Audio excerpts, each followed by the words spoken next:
In this deeply personal and reflective tale, the narrator shares a poignant story of a recent visit to their homeland of Ireland, where they sought solace and healing amidst a challenging time.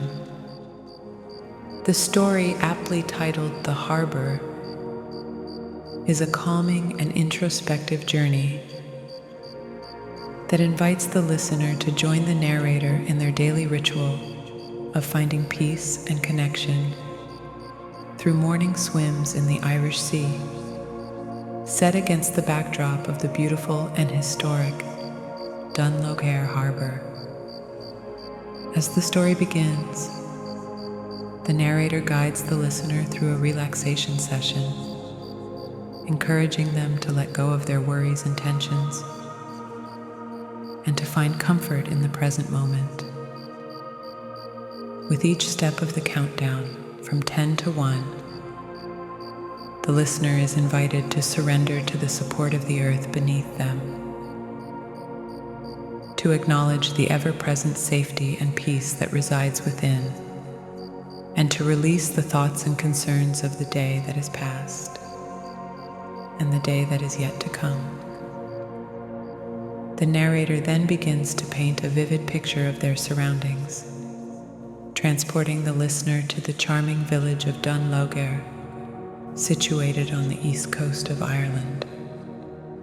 They speak of the room in their auntie's house, which looks out onto the vast expanse of the Irish Sea, and the sense of freedom, escape, and peace that the mere sight of the water brings to their mind and soul.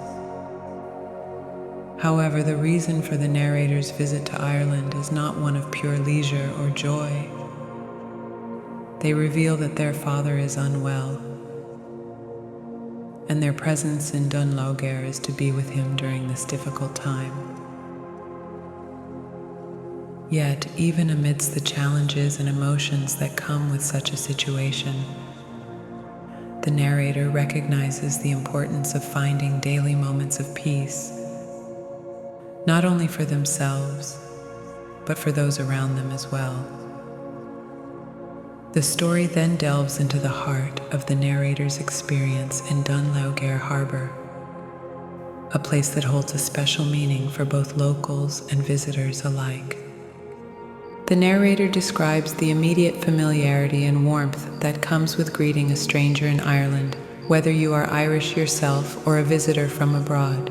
They speak of the Irish people's reputation for friendliness and the way in which a simple chat with a stranger can warm the soul and remind one of the beauty of shared humanity. Each morning, the narrator walks down to the harbor, a journey that begins the moment they step out of their auntie's house. With each step, from the drive to the slipway, the stones beneath their bare feet, they feel a growing sense of calm and a movement closer to a state of peace. The water in the harbor is clear and inviting, and though it may be cold, the narrator finds it rejuvenating and healing, perhaps even more so than warm water. On this particular morning, the sun is shining, a rare and cherished occurrence in Ireland. The narrator reflects on the way in which Irish people love and appreciate the sun, perhaps more so than those in countries where its presence is more constant and expected. When the sun does make an appearance in Ireland, it brings with it a sense of joy and celebration that is truly special. As the narrator lowers themselves into the water, they describe the sensation of their bare feet meeting the sea, like two old friends reuniting after a long absence. The water surrounds them, and in that moment, all other thoughts and concerns seem to fade away. They are brought into the present, alive and joyful, experiencing a natural high that can only be found in the embrace of nature. The narrator reflects on the connection between humans and nature, and the way in which the sea holds a particularly special place in the hearts of those who come from an island nation. They contrast this with their wife's love of forests, acknowledging that while both hold a deep connection to the natural world, the sea will always be a part of the narrator's own heart and soul. The story then takes a momentary detour as the narrator describes the village of Dunlaugair in more detail. They speak of its accessibility by various modes of transportation, including the Dublin Area Rapid Transit DART, a train line that offers stunning views of the coast as it travels south from Dublin. The narrator also mentions the town's reputation for being home to wealthy inhabitants, including members of the famous Irish band U2, though they quickly dismiss this as beside the point of their tale. Returning to the harbor, the narrator delves into the rich history and cherished traditions of the area. Swimming in the harbor is a beloved pastime for many, and the narrator muses on the reasons why people would choose to immerse themselves in such cold water. They conclude that it is something that one becomes hooked on, a culture and community that brings with it a sense of camaraderie and shared experience. The waters of the harbor are teeming with life, from fish such as mackerel, pollock, and sea bass, to seals that can often be spotted lounging on the rocks or gracefully swimming by. The narrator also mentions the presence of porpoises, playfully jumping out of the water, and the joy that their sighting brings to those lucky enough to witness it. For bird watchers, the harbor is a haven, with various species of seabirds, including gulls, terns, and cormorants, making their homes in the area. The narrator then touches on the ancient history of Dunlaugair, noting the presence of Viking settlements that once took advantage of the natural harbor for their maritime activities. The influence of these Norse invaders can still be seen in the area today, with ancient buildings and ruins scattered throughout the landscape, a testament to the rich and layered history of the region. As the narrator lies back in the water, allowing themselves to float and feel supported by the sea, they take a moment to simply be present and observe the world around them. They watch the clouds passing overhead, the boats coming and going, and the birds flying by.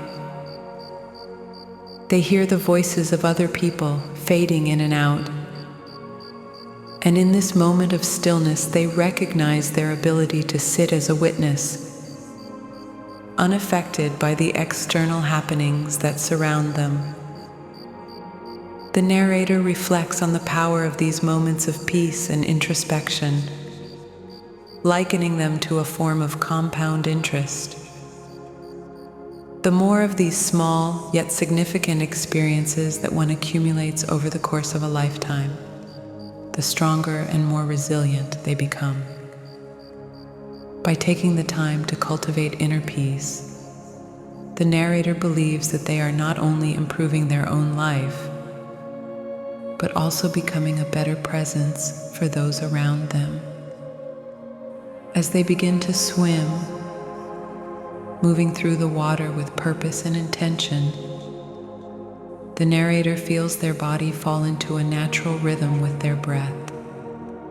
This rhythm becomes meditative, calming, and healing, allowing them to feel a deep sense of gratitude for their ability to move, for the life that they have been given, and for the opportunity to experience this moment in the sea.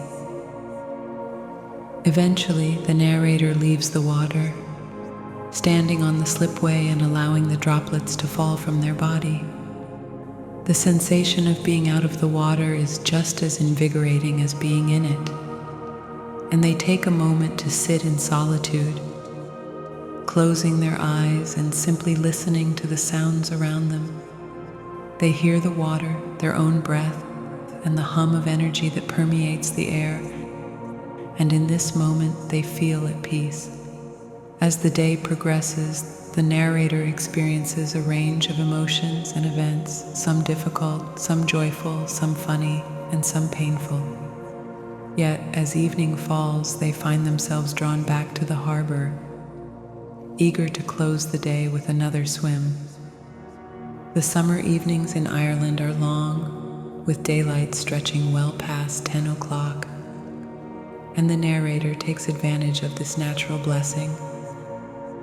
With each step towards the water, the narrator feels a sense of peace wash over them, a gradual letting go of the day's tensions and worries. As they immerse themselves in the sea once more, they breathe in peace and breathe out stress, allowing the healing powers of the water to work their magic on both body and soul. The narrator swims, bidding good evening to their fellow swimmers and reveling in the shared humanity that brings a smile to their face. They reflect on the importance of human connection and the way in which life is made easier and more meaningful when we have others to share it with. In this moment, the narrator welcomes the presence of their fellow humans, regardless of who they are or where they come from, recognizing the beauty and value in these small interactions. As the story draws to a close, the narrator bids goodnight to the harbor, standing out of the water and allowing the Irish sea to fall away from their body. They towel themselves dry and make their way back to their auntie's house, barefoot and content. In bed, cozy beneath the duvet, even on a summer's night, the narrator keeps the memory of the harbor and the Irish sea close to their heart as they drift off to sleep.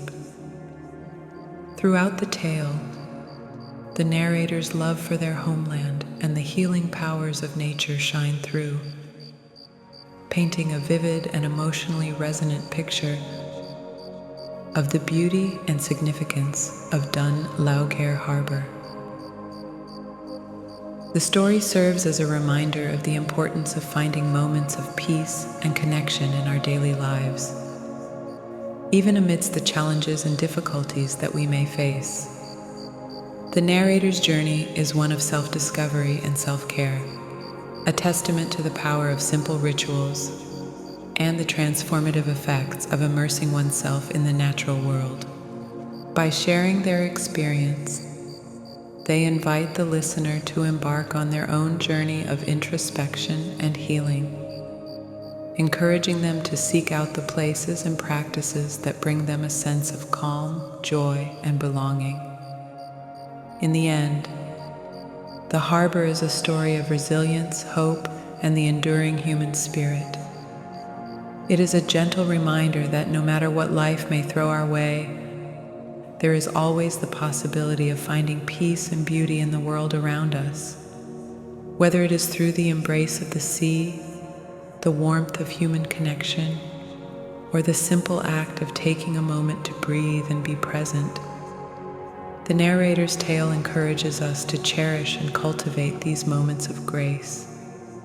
For it is in these small yet profound experiences that we may find the strength and clarity to navigate life's many challenges. As the listener drifts off to sleep, lulled by the soothing cadence of the narrator's voice and the peaceful imagery of the Irish coast, they are left with a sense of comfort and connection, a feeling that, despite the distances that may separate us, we are all united by our shared humanity and our innate desire for love, belonging, and inner peace. The harbor, with its ancient history, vibrant community, and healing waters, stands as a symbol of the enduring power of place and the way in which the natural world can serve as a constant source of solace and renewal, no matter where we may find ourselves on life's journey. In sharing their story, the narrator offers a gift to all those who hear it, an invitation to pause, to reflect, and to seek out the harbors in our own lives, both literal and metaphorical. They remind us that, even in the darkest of times, there is always the possibility of finding light, of discovering the strength and resilience that lies within us, and of connecting with the world and the people around us in ways that nourish the soul and help us to weather life's storms. The Harbor is a story that will linger long in the hearts and minds of those who hear it. A gentle and poignant reminder of the beauty and the power of the human experience.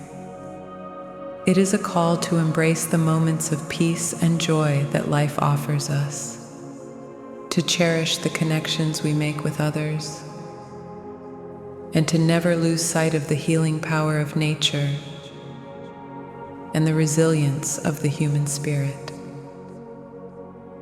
As the narrator drifts off to sleep, their heart full of gratitude and their mind at ease, we are reminded that no matter where we may find ourselves in life, there is always the possibility of finding our way back to the harbor, back to the place of peace and belonging that lies within us all. In the end, the harbor is more than just a story. It is a testament to the enduring power of the human heart and the way in which even the smallest moments of grace and connection can transform our lives in profound and lasting ways.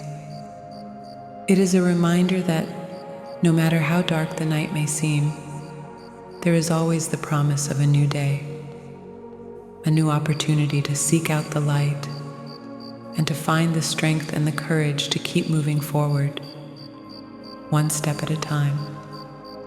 As the narrator's tale draws to a close, we are left with a sense of hope and possibility, a feeling that no matter what challenges we may face, there is always the potential for growth, for healing, and for transformation.